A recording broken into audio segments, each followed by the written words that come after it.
ஆபிரகாமின் தேவன் என்னுடைய தேவன். ஆபிரகாமை அழைத்தவர் என்னை அழைச்சிருக்கிறாரு. எனக்காக ஒரு தேசத்தை வச்சிருக்கிறாரு.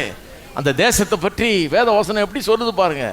நலமும் விசாலமுமான தேசம், பாலும் தேனும் ஓடுகிற தேசம். அந்த தேசத்தில் இருக்கிற வீடுகள், கிணறுகள், தோட்டம், துறவு எல்லாத்த பற்றி சொல்லி இருக்குது. அந்த தேசம் எப்படிப்பட்ட ஒரு தேசம்? கர்த்தரால் ஆசீர்வதிக்கப்பட்ட தேசம், செம்பு வெட்டி எடுக்கிற தேசம், பித்தளையை வெட்டி எடுக்கிற தேசம். ஹலோ, இருக்கிறீங்களா? உழவு பார்த்துட்டு வான்னு போய் திராட்சை கொலையில் எடுத்துகிட்டு வந்தாங்களாம். தூக்கிட்டு வர்றதுக்கு நல்லா கவனிங்க, 2 பேர் கம்பு கட்டி இப்படி தூக்கிட்டு வந்திருக்கான். இந்த மாதிரி திராட்சை பழம் எங்கேயாவது விளையுதுங்களா? ஹலோ, காமிங்க பார்ப்போம். எங்கேயாவது அந்த மாதிரி திராட்சை பழம் பார்த்துருக்கீங்களா? கம்பு கட்டி நடுவில் தொங்க விட்டு தூக்கிட்டு வர்ற மாதிரி. இங்கே போய் இப்படி பொட்டலம் கட்டி வாங்கிட்டு வரோம் நம்ம. திருவண்ணு இருக்குது.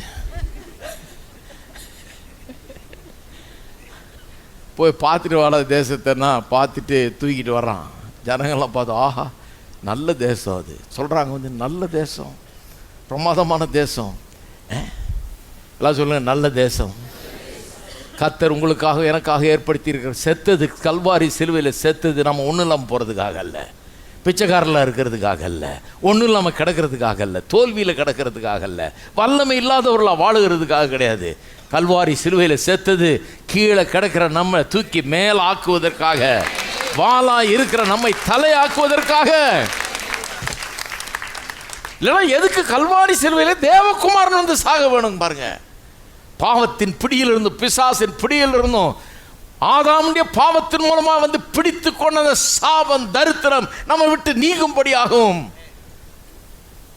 அதிலிருந்து விடுதலை ஆகும்படியாகவும் கர்த்தர் ஏதேன் தோட்டத்தில் வைத்த அத்தனை ஆசீர்வாதங்களை மறுபடியும் மனிதன் அனுபவிக்கும்படியாக தான் கல்வாரி சிலுவையில் இயேசு மரித்தார் என்று வேத வசனம் நமக்கு போதிக்கிறது. இருக்கீங்களா?